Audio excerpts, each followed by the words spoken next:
എൻ്റെ പെരുമാറ്റം നന്നായി പോയേ എന്ന് പറഞ്ഞ് നാട്ടിൽ നടക്കേണ്ട കാര്യം എനിക്കില്ല. ഞാൻ ഇന്നലെ ഒന്ന് പ്രവർത്തനം നടത്തിയ ആളല്ലല്ലോ. നിങ്ങൾ വിലയിരുത്തിയാൽ മതി. ഇയാൾക്ക് വേറെ എന്തോ സൂക്കേടാണ് കേട്ടോ. ഇനി അത് ഞാൻ മറുപടി പറഞ്ഞിട്ട് കാര്യമില്ല. വേറെ എന്തോ അജണ്ടയും കൊണ്ട് വന്നിരിക്കുക. ഏതോ ഒരു ഞാൻ സാധാരണ അങ്ങനെ ചോദിക്കില്ല, പക്ഷെ എന്തോ പ്രത്യേക അജണ്ടയായിട്ട് വന്നാണെങ്കിൽ അതൊക്കെ മാറ്റി വെച്ചാൽ മതി കേട്ടോ. നിങ്ങളുണ്ടല്ലോ എന്ത് കാര്യവും പറയാനുള്ള നാക്ക്, എല്ലില്ലാത്ത നാക്കുണ്ടല്ലോ, അതിന് പറ്റുന്ന ഒരാളാണ് അയാൾ. അത് അതേ രീതിയിൽ കേട്ടുകൊണ്ട് വർത്താനം പറയാൻ നിൽക്കണ്ട. അതൊരു നല്ല ഗുണമല്ല. മാധ്യമപ്രവർത്തനം എന്ന് പറയുന്നത് എന്തെങ്കിലും കേട്ട് അത് മുഴുവൻ സ്വീകരിച്ച് അതേപോലെ വിളമ്പേണ്ടവരല്ല. ഭരണവിരുദ്ധ വികാരം എവിടെയാണുള്ളത്? നിങ്ങൾക്കുണ്ടോ ഭരണവിരുദ്ധ വികാരം? ഏത് കാര്യത്തിലാ? അത് പറയണോ? കേരളത്തിൽ 10 വർഷം ഭരിച്ചൊരു ഗവൺമെന്റ്, ആ ഗവൺമെന്റ് ഇന്ന കാര്യങ്ങളിൽ പരാജയപ്പെട്ടിരിക്കുന്നു, ഇന്ന കാര്യങ്ങളിൽ വിരുദ്ധ വികാരമുണ്ട് എന്ന് പറയും. അതിനല്ലേ ഞാൻ പത്രസമ്മേളനം നടന്നത്. നമസ്കാരം. തെരഞ്ഞെടുപ്പ് അടുത്തു വരുംതോറും കേരളത്തിന്റെ ബഹുമാന്യനായ മുഖ്യമന്ത്രിക്ക് സമനില തെറ്റുന്നത് പോലെയാണ് പലപ്പോഴും അദ്ദേഹത്തിന്റെ ചേഷ്ടകൾ കാണുമ്പോൾ മനസ്സിലാക്കാൻ കഴിയുന്നത്. മുഖ്യമന്ത്രി തെരഞ്ഞെടുപ്പ് യോഗങ്ങളിൽ പ്രസംഗിക്കുമ്പോഴാവട്ടെ, മാധ്യമ സമ്മേളനങ്ങളിൽ സംസാരിക്കുമ്പോഴാകട്ടെ, മുഖ്യമന്ത്രിക്ക് രുചിക്കാത്ത, ദഹിക്കാത്ത, അല്ലെങ്കിൽ മുഖ്യമന്ത്രിയുടെ ആദർശങ്ങൾക്കും സ്വഭാവത്തിനും രുചിക്കാത്ത, ദഹിക്കാത്ത ഏതെങ്കിലും തരത്തിലുള്ള ചോദ്യങ്ങൾ പൊതുവേദിയിൽ നിന്നോ മാധ്യമപ്രവർത്തകരിൽ നിന്നോ ഉയർന്നു വരികയാണെങ്കിൽ അപ്പോഴെല്ലാം മുഖ്യമന്ത്രി അസഹിഷ്ണുതയോടുകൂടി പെരുമാറുന്നത് കാണാൻ സാധിക്കും. സമനില വിട്ടവരെ പോലെ മുഖ്യമന്ത്രിക്ക് എന്താണോ അപ്പോൾ വായിൽ തോന്നുന്നത് അത് അപ്പോൾ തന്നെ ഇടംബലം നോക്കാതെ വിളിച്ചു പറയുന്ന ശീലമാണ് കുറെ കാലമായി മുഖ്യമന്ത്രി സ്വീകരിച്ചിരിക്കുന്നത്. തെരഞ്ഞെടുപ്പ് കാലങ്ങളിൽ മുഖ്യമന്ത്രി മലയാള ഭാഷയ്ക്ക് നിരവധി പദങ്ങൾ സംഭാവന ചെയ്തിട്ടുണ്ട്. ഒഞ്ചിയത്ത്, അതായത് വടകരയിൽ ടി.പി. ചന്ദ്രശേഖരന്റെ വധത്തിന് മുമ്പായിക്കൊണ്ട് തന്നെ വധത്തിന് ശേഷവും മുഖ്യമന്ത്രിയുടെ നാവുകളിൽ നിന്ന് ഇത് തന്നെയാണ്, നാവിൽ നിന്ന് ഇത്തരം പദങ്ങളാണ് ഉയർന്നിട്ടുള്ളത്. കുലംകുത്തി എന്നുള്ളൊരു പ്രയോഗമാണ് അന്ന് ടി.പി. ചന്ദ്രശേഖരനെതിരെ മുഖ്യമന്ത്രി നടത്തിയത്. പിന്നീട് കൊല്ലത്ത് ഒരു തെരഞ്ഞെടുപ്പുമായി ബന്ധപ്പെട്ട് പരനാറി എപ്പോഴും പരനാറി തന്നെ, കുലംകുത്തി എപ്പോഴും കുത്തി തന്നെ എന്ന് പറയുന്ന മുഖ്യമന്ത്രി പരനാറി എപ്പോഴും പരനാറി എന്ന് പറയുന്നത് കാണാൻ കഴിയുമായിരുന്നു. പിന്നീട് അവിടെ നിന്ന് ഇങ്ങോട്ട് മുഖ്യമന്ത്രിയുടെ പദസമ്പത്തുകളുടെ ലീലാവിലാസങ്ങളായിരുന്നു. നിയമസഭയിൽ പറഞ്ഞത് 8 അട്ടിയിട്ടതുപോലെ എന്നാണ് ഒരാളെ ശാരീരികമായി അധിക്ഷേപിച്ചത്. അതിന് മുഖ്യമന്ത്രി കണ്ടെത്തിയ ന്യായീകരണമാവട്ടെ, ഞങ്ങളുടെ നാട്ടും പ്രദേശത്ത് അതൊരു കളിവാക്കായി പറയുന്നതാണ്, ആരെയും കുറ്റപ്പെടുത്തുവാൻ വേണ്ടി പറയുന്നതല്ല എന്നാണ്. ഇപ്പോൾ CPM നിന്ന് 63 വർഷത്തെ മഹിത പാരമ്പര്യം ഉപേക്ഷിച്ച് പുറത്തുപോയ അമ്പലപ്പുഴയിൽ സ്വതന്ത്ര സ്ഥാനാർത്ഥിയായി മത്സരിക്കുന്ന ജി സുധാകരനെ ചെറ്റത്തരം എന്ന് വിളിച്ചാണ് ആക്ഷേപിച്ചിരിക്കുന്നത്. മുഖ്യമന്ത്രിക്ക് എന്താണോ നാവിൽ വരുന്നത് അത് മുഖ്യമന്ത്രി ഇടം വലം നോക്കാതെ വിളിച്ചു പറയും. എന്നാൽ മുഖ്യമന്ത്രി പൊതുയോഗത്തിനോ മാധ്യമ സമ്മേളനത്തിനോ എത്തുമ്പോൾ മുഖ്യമന്ത്രിക്ക് ദഹിക്കാത്ത, രുചിക്കാത്ത ഏതെങ്കിലും ചോദ്യങ്ങൾ ചോദിച്ചു കഴിഞ്ഞാൽ മുഖ്യമന്ത്രി അപ്പോൾ തന്നെ പൊട്ടിത്തെറിക്കും. ഇതാണ് വാർത്തയുടെ ആമുഖത്തിൽ പറഞ്ഞത്. തെരഞ്ഞെടുപ്പ് അടുത്തു വരുന്തോറും മുഖ്യമന്ത്രിയുടെ സമനില തെറ്റിയതുപോലെയാണ് മുഖ്യമന്ത്രി പെരുമാറുന്നതെന്ന്. മുഖ്യമന്ത്രി കേരളത്തിന്റെ ആഭ്യന്തര വകുപ്പ് മന്ത്രി കൂടിയാണ്. ആഭ്യന്തര വകുപ്പ് കൃത്യമായി എല്ലാ ദിവസവും കേരളത്തിൽ നടക്കുന്നതും നടക്കാനിരിക്കുന്നതുമായ സാഹചര്യങ്ങളെ കുറിച്ച് മുഖ്യമന്ത്രിക്ക്, ആഭ്യന്തര വകുപ്പ് മന്ത്രിക്ക് ഇന്റലിജൻസ് റിപ്പോർട്ട് നൽകും. ഈ ഇന്റലിജൻസ് റിപ്പോർട്ട് കൃത്യമായി മുഖ്യമന്ത്രിക്ക് കിട്ടിയിട്ടുണ്ട്. അതായത് 2026 നിയമസഭാ തെരഞ്ഞെടുപ്പിൽ ഭരണവിരുദ്ധ വികാരം ഉള്ളതിനാൽ മുഖ്യമന്ത്രി പിണറായി വിജയൻ നയിക്കുന്ന LDF തോറ്റു തുന്നം പാടും എന്നുള്ള ഒരു കൃത്യമായ ഇന്റലിജൻസ് റിപ്പോർട്ടാണ് മുഖ്യമന്ത്രിക്ക് കിട്ടിയിരിക്കുന്നത്. ആ റിപ്പോർട്ട് കയ്യിൽ കിട്ടിയതിനു ശേഷം മുഖ്യമന്ത്രിക്ക് ജനങ്ങളെ കാണുമ്പോൾ കുരിശ് കണ്ട ചെകുത്താന്റെ പോലെയാണ് എന്നാണ് പലരും പറയുന്നത്. വായിൽ തോന്നിയതെല്ലാം വിളിച്ചു പറയും. സമനില തെറ്റിയവനെ പോലെയാണ് സംസാരിക്കുന്നതും പെരുമാറുന്നതും. മുഖ്യമന്ത്രി പദത്തിന് യോജിക്കാത്ത രീതിയിലാണ് മുഖ്യമന്ത്രിയുടെ പെരുമാറ്റവും സംസാരവും എന്ന് തന്നെയാണ് എടുത്തു പറയേണ്ടത്. ഈ കഴിഞ്ഞ ദിവസം മാധ്യമ സമ്മേളനത്തിൽ മുഖ്യമന്ത്രി ഇത് തന്നെയാണ് ആവർത്തിച്ചത്. മാധ്യമ സമ്മേളനത്തിൽ മാധ്യമപ്രവർത്തകർ ഇപ്പോഴത്തെ രാഷ്ട്രീയ സാമൂഹ്യ അന്തരീക്ഷത്തെക്കുറിച്ചും തെരഞ്ഞെടുപ്പുകളെ കുറിച്ചും ചില ചോദ്യങ്ങൾ ചോദിച്ചു. PV അൻവറും മരിമോനിസത്തിനെതിരെയും പിണറായിസത്തിനെതിരെയും പെരുമാറുന്നതിനെ കുറിച്ച് മാധ്യമപ്രവർത്തകർ ചോദിച്ചപ്പോൾ നിങ്ങളുടെ ഉദ്ദേശം വേറെയാണ്, നിങ്ങളുടെ സൂക്കേട് വേറെയാണ് എന്നൊക്കെ തന്നെയാണ് മുഖ്യമന്ത്രി തുറന്നടിച്ചത്. നിങ്ങൾ എന്തിനാണ് വന്നത്? പത്രസമ്മേളനം കലക്കുവാനാണോ എന്നുള്ള മട്ടിലാണ് മുഖ്യമന്ത്രി സംസാരിക്കുന്നത്. അത് കയ്യിൽ വെച്ചാൽ മതി, അല്ലെങ്കിൽ അത് വേറെ എവിടെയെങ്കിലും പോയി പറഞ്ഞാൽ മതി എന്നൊക്കെയാണ് മുഖ്യമന്ത്രി പറയുന്നത്. മുഖ്യമന്ത്രിയോട് ഒരു ചോദ്യം ചോദിക്കാൻ വന്നയാളോട് ആ ചോദ്യം വീട്ടിൽ പോയി ചോദിച്ചാൽ മതി എന്നാണ് മുഖ്യമന്ത്രി പൊതുവേദിയിൽ പ്രതികരിച്ചത്. എന്താണ് ചോദ്യം എന്ന് പോലും മുഖ്യമന്ത്രി കാതോർക്കാൻ നിന്നില്ല. ജനാധിപത്യപരമായ രീതിയിൽ ജനങ്ങൾ തെരഞ്ഞെടുത്ത് അധികാരസ്ഥാനത്തിൽ എത്തിച്ചിരിക്കുന്ന ഒരു മുഖ്യമന്ത്രി, ജനങ്ങളുടെ സ്വത്തിനും ജീവനും സംരക്ഷണം നൽകേണ്ട മുഖ്യമന്ത്രി, അവരുടെ താല്പര്യങ്ങൾ എന്താണ് എന്ന് ചോദിച്ചറിഞ്ഞ് എന്താണ് കുറവുകൾ എന്നറിഞ്ഞ് പരിഹരിക്കേണ്ട മുഖ്യമന്ത്രി, സദാസമയവും ജനത്തിന്റെ ചോദ്യങ്ങൾക്കും ആരോപണങ്ങൾക്കും കാതുകൊടുക്കേണ്ട മുഖ്യമന്ത്രിയെ നേരിട്ട് കണ്ടപ്പോൾ നീലക്കുറിഞ്ഞു പോക്കുന്നത് പോലെ 12 വർഷത്തിൽ ഒരിക്കലാണല്ലോ മുഖ്യമന്ത്രി, അല്ലെങ്കിൽ 5 വർഷത്തിൽ ഒരിക്കലാണല്ലോ മുഖ്യമന്ത്രിയെ സാധാരണക്കാരായ ജനങ്ങൾ നേരിട്ട് കാണുക തെരഞ്ഞെടുപ്പ് വരുന്ന അവസരത്തിൽ. ആ സന്ദർഭത്തിലാണ് ഒരു വിദ്വാൻ മുഖ്യമന്ത്രിയോട് ഒരു ചോദ്യം ചോദിക്കുവാൻ വേണ്ടി എഴുന്നേറ്റ് നിന്നത്. കാരണം ഈ തെരഞ്ഞെടുപ്പ് കഴിഞ്ഞാൽ പിന്നെ ഈ അടുത്ത ഒരു തെരഞ്ഞെടുപ്പ് കഴിയുമ്പോഴാണല്ലോ മുഖ്യമന്ത്രിയെ സ്വാഭാവികമായും കാണാൻ കിട്ടുക. അതുകൊണ്ട് കിട്ടിയ അവസരം മുതലാക്കട്ടെ എന്ന് കണക്കാക്കി ഒരു സാധു മനുഷ്യൻ ഒരു ചോദ്യം ചോദിക്കുന്നു. ആ ചോദ്യം എന്താണ് എന്ന് പോലും തിരിച്ചു ചോദിക്കാതെ വീട്ടിൽ പോയി പറഞ്ഞാൽ മതി എന്നാണ് പറഞ്ഞത്. ഇത് തന്നെയാണ് ഇന്നലെ മാധ്യമ സമ്മേളനത്തിൽ മുഖ്യമന്ത്രി തുറന്നടിച്ചത്. മുഖ്യമന്ത്രി രാഷ്ട്രീയപരമായി ഇന്റൻസീവ് കെയർ യൂണിറ്റിലാണ് എന്ന് ഞങ്ങൾ നേരത്തെ ഒരു വാർത്ത ചെയ്തിട്ടുണ്ടായിരുന്നു. അതായത് മുഖ്യമന്ത്രി ICUവിലാണ് എന്നൊരു തരത്തിലാണ് ഞങ്ങൾ വാർത്ത നൽകിയത്. അതായത് രാഷ്ട്രീയപരമായി മുഖ്യമന്ത്രി ഇന്റൻസീവ് കെയർ യൂണിറ്റിലാണ്. എന്തും ഏത് നിമിഷവും സംഭവിക്കാം എന്ന ഇന്റലിജൻസ് റിപ്പോർട്ട് തന്നെയാണ് അതിനടിസ്ഥാനം. അതായത് മുഖ്യമന്ത്രി 2026 നിയമസഭാ തെരഞ്ഞെടുപ്പിൽ തോറ്റു തുന്നം പാടും എന്ന് തന്നെയാണ് ഇന്റലിജൻസ് റിപ്പോർട്ട് കിട്ടിയിരിക്കുന്നത്. ഈ റിപ്പോർട്ട് കിട്ടിയതിനു ശേഷം മുഖ്യമന്ത്രി ഏതാണ്ട് രാഷ്ട്രീയപരമായി ഒരു ഇന്റൻസീവ് കെയർ യൂണിറ്റിൽ കഴിയുന്ന അവസ്ഥയിലേക്ക് തന്നെയാണ് മാറിയിരിക്കുന്നത് എന്നുള്ള വിവരം കഴിഞ്ഞ ദിവസം ഞങ്ങൾ ഒരു വാർത്തയിലൂടെ പുറത്തുവിട്ടിട്ടുണ്ടായിരുന്നു. ആ രീതിയിൽ തന്നെയാണ് മുഖ്യമന്ത്രിയുടെ പെരുമാറ്റ രീതികളും സംസാര രീതികളും.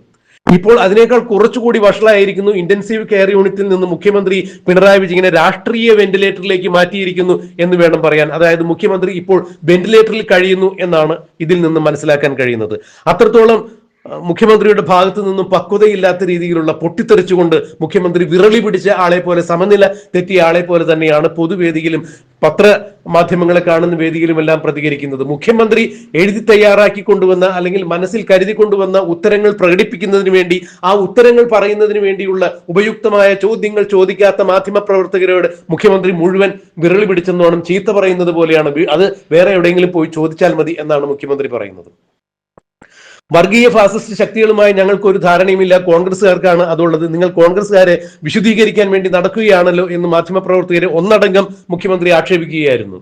അപ്പോൾ മാധ്യമപ്രവർത്തകർ തിരിച്ചു ചോദിച്ചു, SDPYയുടെ വോട്ട് ഞങ്ങൾ വേണ്ട എന്ന് പറയില്ല എന്ന് CPMന്റെ സമുന്നത നേതാവായ EP ജയരാജൻ കഴിഞ്ഞ ദിവസം പറഞ്ഞിട്ടുണ്ടായിരുന്നല്ലോ എന്ന് പറയുമ്പോൾ SDPY അവരുടെ വോട്ട് വേണമോ വേണ്ടയോ എന്നുള്ളത് ഞാൻ പറഞ്ഞിട്ടില്ല, അല്ലെങ്കിൽ ഞാൻ പറയുന്നതാണ് പാർട്ടിയിലെ നിലപാട് എന്ന് മുഖ്യമന്ത്രി പറയുന്നു. അപ്പോൾ വീണ്ടും ബുദ്ധിയുള്ള മാധ്യമ പ്രവർത്തകർ മറ്റൊരു ചോദ്യം ചോദിക്കുന്നു, SDPI എന്ന് പറയുന്ന പ്രസ്ഥാനം അവർ വർഗീയ ഫാസിസ്റ്റ് ശക്തികളാണോ എന്നുള്ളത് മുഖ്യമന്ത്രിക്ക് പറയാൻ കഴിയുമോ എന്ന് ചോദിക്കുമ്പോൾ മുഖ്യമന്ത്രി അതിൽ നിന്നും വളരെ തന്ത്രപൂർവ്വം ഒഴിഞ്ഞു മാറുന്നു. കാരണം SDPY ഏതെങ്കിലും തരത്തിൽ രാഷ്ട്രീയ പ്രബുദ്ധതയോടുകൂടി ഇപ്പോൾ ഇടതുപക്ഷത്തിന് പിന്തുണ നൽകാൻ വേണ്ടി കാത്തു നിൽക്കുമ്പോൾ അവർ വർഗീയ ശക്തികളാണ് എന്ന് പറഞ്ഞാൽ ഈ വരുന്ന തെരഞ്ഞെടുപ്പിൽ മുഖ്യമന്ത്രിക്ക് കിട്ടാനുള്ള വോട്ട് കൂടി നഷ്ടമാകും എന്ന് തിരിച്ചറിഞ്ഞ മുഖ്യമന്ത്രി SDPI വർഗീയ ഫാസിസ്റ്റ് ശക്തിയാണ് എന്ന് പറയുവാൻ വേണ്ടി തയ്യാറാകുന്നില്ല, ഒഴിഞ്ഞു മാറുന്നു. അതായത് വെള്ളത്തിൽ കിടക്കുന്ന ബ്രാലിനെ പിടിക്കുമ്പോൾ അത് വഴുതി മാറുന്നത് പോലെ മാധ്യമപ്രവർത്തകരുടെ ചോദ്യങ്ങളിൽ നിന്നും മുഖ്യമന്ത്രി വഴുതി മാറുന്നു. സമാനമായ ചോദ്യങ്ങൾ മാധ്യമപ്രവർത്തകർ ചോദിച്ചുകൊണ്ടിരിക്കുമ്പോൾ PV അൻവറിനെ കുറിച്ചും PV അൻവർ മുഖ്യമന്ത്രിയുടെ മരുമകൻ കൂടിയായ മുഹമ്മദ് റിയാസിന്റെ മരുമോനിസത്തെ കുറിച്ചുമെല്ലാം സംസാരിക്കുമ്പോൾ മുഖ്യമന്ത്രി പൊട്ടിത്തെറിക്കുന്നു. മാധ്യമ സമ്മേളനം ഇനി നമുക്ക് മതിയാക്കാം എന്ന് പറഞ്ഞുകൊണ്ട് എഴുന്നേറ്റ് പോകുന്നു. ഇതാണ് മുഖ്യമന്ത്രി കുറെ കാലങ്ങളായി ചെയ്തുകൊണ്ടിരിക്കുന്നത്. അതായത് ഇന്റലിജൻസ് റിപ്പോർട്ട് മുഖ്യമന്ത്രിക്ക് കിട്ടിയതിനു ശേഷം മുഖ്യമന്ത്രി വിരളി പിടിച്ചിരിക്കുന്നു. മുഖ്യമന്ത്രി രാഷ്ട്രീയമായി ICUവിലായിരുന്നു ഇത്ര നാളെങ്കിൽ ഇപ്പോൾ മുഖ്യമന്ത്രിയെ വെന്റിലേറ്ററിൽ പ്രവേശിപ്പിച്ചിരിക്കുന്നു. രാഷ്ട്രീയമായ വെന്റിലേറ്ററിലാണ് മുഖ്യമന്ത്രി കഴിയുന്നത്. രാഷ്ട്രീയ വെന്റിലേറ്ററിൽ പിണറായി വിജയൻ കഴിയുന്നു. അതീവ ഗുരുതരാവസ്ഥയിലാണ് മുഖ്യമന്ത്രിയുടെ ഈ അവസ്ഥ എന്ന് തന്നെയാണ് ഇപ്പോൾ മാധ്യമപ്രവർത്തകരടക്കമുള്ള ആളുകൾ മനസ്സിലാക്കുന്നത്. എന്തായാലും മുഖ്യമന്ത്രി മാധ്യമപ്രവർത്തകരെ കണ്ടപ്പോൾ പൊട്ടിത്തെറിച്ചുകൊണ്ട് സംസാരിച്ചതിന്റെ പ്രസക്തമായ ഭാഗങ്ങൾ നമുക്കൊന്ന് കേൾക്കാം. ഏത് വർഗീയതയോടും ഞങ്ങൾക്ക് കൃത്യമായ നിലപാടുണ്ട്. എല്ലാ വർഗീയതയോടും ഒരേ നിലപാടാണ്, എല്ലാ വർഗീയ ശക്തികളോടും ഒരേ നിലപാടാണ്. അത് കൃത്യമായി തിരിച്ചറിയണം.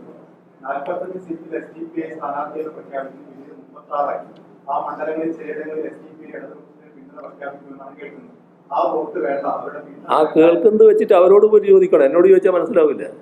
എനിക്ക് പറയാനുള്ളത് ഞാൻ പറഞ്ഞു. ഞങ്ങൾക്ക് ഒരു വർഗീയതയുമായി ബന്ധമില്ല. ഞങ്ങൾ എല്ലാ വർഗീയതയും ഒരേപോലെ കാണുകയാണ്, എല്ലാ വർഗീയതയും ഒരേപോലെ എതിർക്കുകയാണ്.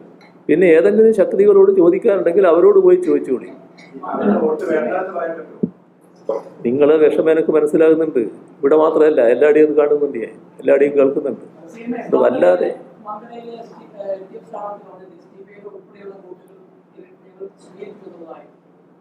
മങ്കടയിലെ LDF സ്ഥാനാർത്ഥി SDPI-കാരനാണെന്നാണോ പറയുന്നത്? സ്ഥാനാർത്ഥി എന്ന് പറയുന്നത് സ്ഥാനാർത്ഥിയല്ലേ? സ്ഥാനാർത്ഥിയോട് നിങ്ങളെന്ത് ചോദിച്ചു എന്ന് എനിക്ക് പറയാവൂ. അത് അദ്ദേഹത്തോട് ചോദിക്കേണ്ട. അദ്ദേഹത്തോട് ചോദിക്കുന്ന ചോദ്യത്തിന്റെ അടിസ്ഥാനത്തിലേ മറുപടി ഉണ്ടാക്കുക. നിങ്ങൾക്ക് ഞങ്ങളുടെ നിലപാടാണ് അറിയേണ്ടതെങ്കിൽ ഞാൻ ഒന്നുകൂടി ആവർത്തിച്ച് പറയാം. എല്ലാ വർഗീയതയോടും ഒരേ നിലപാടാണ്. എല്ലാ വർഗീയ ശക്തികളോടും ഒരേ നിലപാടാണ്. രാജ്യത്ത് ഭൂരിപക്ഷ വർഗീയതയുണ്ട്, ന്യൂനപക്ഷ വർഗീയതയുണ്ട്. ഈ വർഗീയതയോടെല്ലാം ശക്തമായ നിലപാടാണ് ഞങ്ങൾ സ്വീകരിക്കുന്നത്. ഓ, ഞാൻ പറഞ്ഞില്ലേ, നിങ്ങളെ വിഷമം എനിക്ക് മനസ്സിലാകുന്നുണ്ട്. ആ വിഷമം കൊണ്ട് നടക്കി.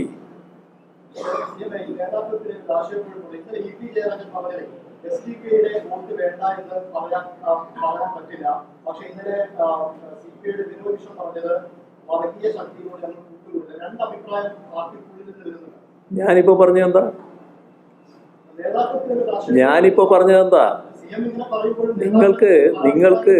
നിങ്ങൾക്ക് നിങ്ങളുടേതായ ധാരണകളുണ്ട്. ആ ധാരണയുടെ അടിസ്ഥാനത്തിലാണ് നിങ്ങളുടെ ചോദ്യം. നിങ്ങൾക്ക് വേണ്ടത് ഈ UDF പ്രചരിപ്പിക്കുന്നത് പോലെ ഞങ്ങൾ ഏതെങ്കിലും കൂട്ടറുമായിട്ട് ബന്ധപ്പെടുന്നു സ്ഥാപിക്കലാണ്. ഞങ്ങളെ അതിന് കിട്ടില്ല.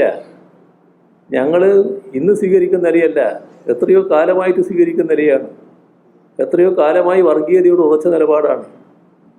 അതിൻ്റെ ഭാഗമായിട്ട് ഒരു ചാഞ്ചാട്ടവും ഞങ്ങൾക്ക് അനുഭവപ്പെടാറില്ല. എന്നാൽ അതാണോ കോൺഗ്രസ്? അതാണോ UDF? ഏതെല്ലാം കാലം കടന്നു വന്നിരിക്കുന്നു. ഇനി ആ ചരിത്രമൊക്കെ ഞാൻ കാണണോ? എല്ലാ പത്രസമ്മേളനങ്ങളും പറഞ്ഞുകൊണ്ടിരിക്കുന്നുണ്ടല്ലോ ഞാൻ. പണ്ട് EMSന്റെ മത്സരം തൊട്ട് തുടങ്ങാലോ. പിന്നെ AKGയുടെ മത്സരത്തിൽ കാണിച്ചില്ലേ? പിന്നെ കോലി ബി സഖ്യം വന്നില്ലേ? പിന്നെ സീറ്റ് തന്നെ അക്കൗണ്ട് തുടങ്ങാനുള്ള സൗകര്യം ഉണ്ടാക്കി കൊടുത്തില്ലേ BJPക്ക്? എല്ലാം ആരായിരുന്നു? അതെല്ലാം കോൺഗ്രസ് ചെയ്തല്ലേ ഇവിടെ. അവരെ നിങ്ങൾക്ക് പവിത്രീകരിക്കണം. ഒരു ശുദ്ധന്മാര്, വർഗീയതയെ തീണ്ടാത്തവർ എന്ന് സ്ഥാപിക്കണം. എന്നിട്ട് എല്ലാ കാലത്തും വർഗീയതക്കെതിരെ നിലപാട് സ്വീകരിക്കുന്ന LDFനെ മോശമായി ചിത്രീകരിക്കണം. അതാണ് നിങ്ങളുടെ ആവശ്യമാണ്. എന്ത് ചെയ്യാനാണ്? നാട്ടുകാരത് വിശ്വസിക്കണ്ടേ? ജനങ്ങളുടെ അനുഭവത്തിലല്ലേ കാര്യങ്ങൾ വിലയിരുത്തുക.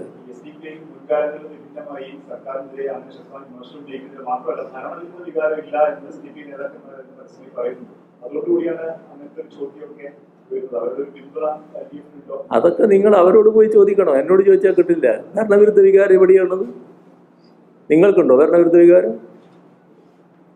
ഏത് കാര്യത്തിലാ? അത് പറയണോ? കേരളത്തിൽ 10 വർഷം ഭരിച്ചൊരു ഗവൺമെന്റ്, ആ ഗവൺമെന്റ് ഇന്ന കാര്യങ്ങളിൽ പരാജയപ്പെട്ടിരിക്കുന്നു, ഇന്ന കാര്യങ്ങളിൽ വിരുദ്ധ വികാരമുണ്ട് എന്ന് പറയും. അതിനല്ലേ ഞാൻ പത്രസമ്മേളനം നടന്നത്. അത്തരം ഏതെങ്കിലും ചർച്ചയ്ക്ക് തയ്യാറാകുന്നുണ്ട്. അതൊന്നും ചർച്ച ചെയ്യരുതേ എന്നല്ലേ ഈ പറയുന്ന ആൾക്കാർ ആഗ്രഹിക്കുന്നത്, ഇവർ ചിന്തിക്കുന്നത്. അത് ചർച്ച ചെയ്തു പോയാൽ ജനങ്ങൾക്ക് കൂടുതൽ കാര്യങ്ങൾ മനസ്സിലാക്കുമല്ലോ. അതല്ലേ വസ്തുത. മറ്റൊരു കാര്യം, UDF പ്രധാനമായിട്ടൊരു ക്യാമ്പയിൻ മണ്ഡലങ്ങളിൽ മുഖ്യമന്ത്രിക്കെതിരെ കൂടിയാണ്. മുഖ്യമന്ത്രിയുടെ പെരുമാറ്റം ശരിയല്ല, ആളുകളോട് സമീപനം ശരിയല്ല എന്നുള്ളതാണ്.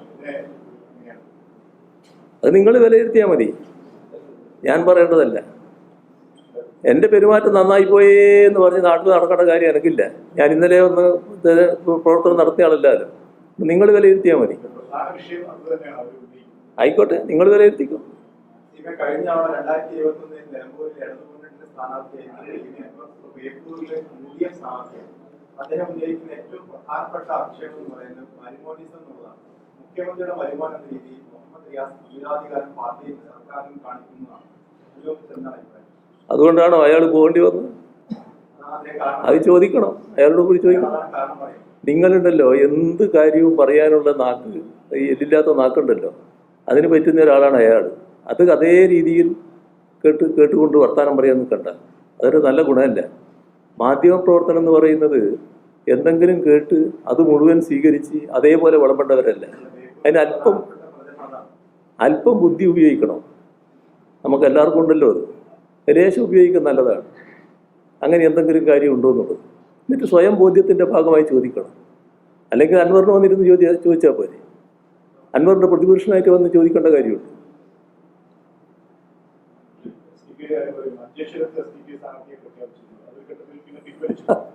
ഇയാൾക്ക് വേറെ എന്തോ സൂക്കേടാണ് കേട്ടോ. ഇനി അത് ഞാൻ മറുപടി പറഞ്ഞിട്ട് കാര്യമില്ല. വേറെ എന്തോ അജണ്ടയും കൊണ്ട് വന്നിരിക്കുക.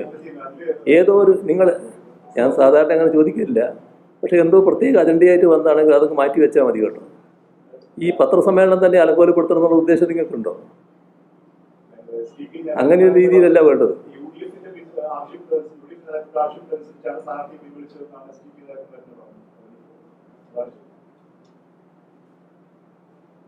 SDPI കുറിച്ച് ഞാനാണോ മറുപടി പറയുന്നത്? SDPIക്കാരോട് നിങ്ങൾ പോയി ചോദിക്കണോ?